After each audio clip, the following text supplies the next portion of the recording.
Before I start, I want to ask you to hit that subscribe button if you haven't already.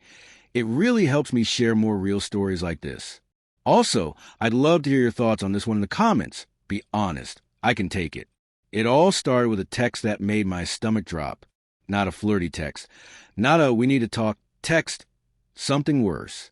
It was from someone I didn't know. I saw her today. She's smiling at him like she forgot you exist. My heart froze. I stared at the screen, fingers trembling. My wife, smiling at someone else? My mind refused to believe it, but a quiet, sinking voice inside me whispered that maybe I should look closer. Over the next few weeks, I started noticing small things. Missed calls that she brushed off as work stuff, subtle phone notifications she hastily closed when I walked in, and an unusual warmth in her eyes for no reason I could understand. I kept telling myself I was overreacting, imagining things, but the unease lingered like a shadow in my chest. Then came the day I saw her. I had planned to surprise her at our favorite cafe, the one we went on lazy Sunday mornings. As I walked in, I froze. She was there, but not alone. A man I didn't recognize laughed at something she said, leaning in a way I'd only ever seen her do with me. Her hand lightly touched his arm, a casual, intimate gesture that made my stomach twist. I didn't move. I couldn't. For a moment, the world narrowed to just them. The sound of their laughter, the tilt of her head, the way she didn't even glance in my direction. I waited until they left, my mind spinning, heart hammering. When we got home, I couldn't contain myself. I confronted her, my voice shaking. Who was that at the cafe? She looked at me, blinking as if I had just accused her of something impossible. Then she smiled, the smile that used to make me feel safe. Only this time, it felt like a knife. "I don't know what you're talking about," she said calmly.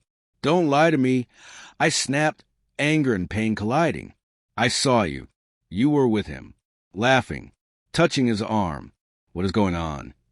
She sighed, running her fingers through her hair. "It's complicated." "Complicated?" My voice broke. "You're sitting across from him, holding his hand on your coffee cup, and that's complicated?"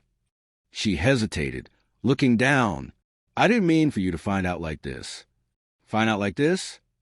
I repeated, my mind spinning. "Why didn't you tell me anything? We've been married for 8 years. Do you have any idea how that feels?" She looked up, eyes glistening. I don't know. I wasn't thinking straight. It's not like it was serious. I felt lonely, okay? You've been distant lately. I made a mistake." The word mistake echoed in my head, loud and empty. I remembered the nights we spent talking about everything, the small gestures that used to mean the world, the trust we built over years. And now, all it felt like sand slipping through my fingers. For days, I went through our old messages, searching for signs I'd missed. I found nothing explicit, nothing that screamed betrayal, just subtle shifts like excuses of being out late or unexplained smiles at her phone. Every memory became suspect. Every laugh we shared felt like a shadow of what it had been. I tried to talk to her calmly, to understand, but every conversation spiraled into silence or anger. I wanted answers, but I didn't just want answers. I wanted to feel safe again, and I didn't know if I could. The turning point came one quiet evening. We sat across from each other at the kitchen table, a half-eaten dinner between us.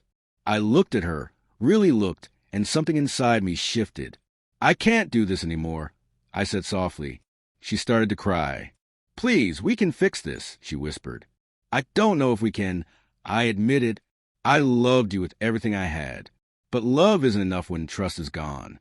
She nodded, tears falling silently.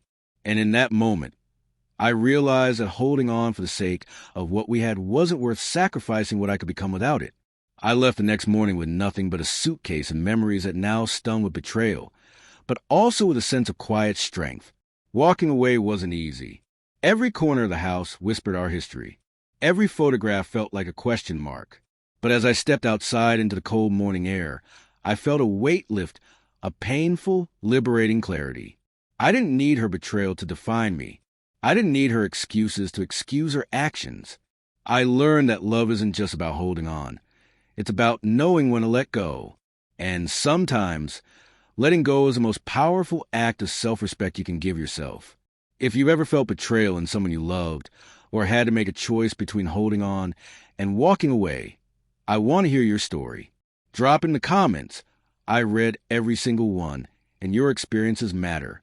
And again, if you haven't yet, subscribe for more real, raw stories that hit deep, stories that remind you that even in heartbreak, there's a path to strength.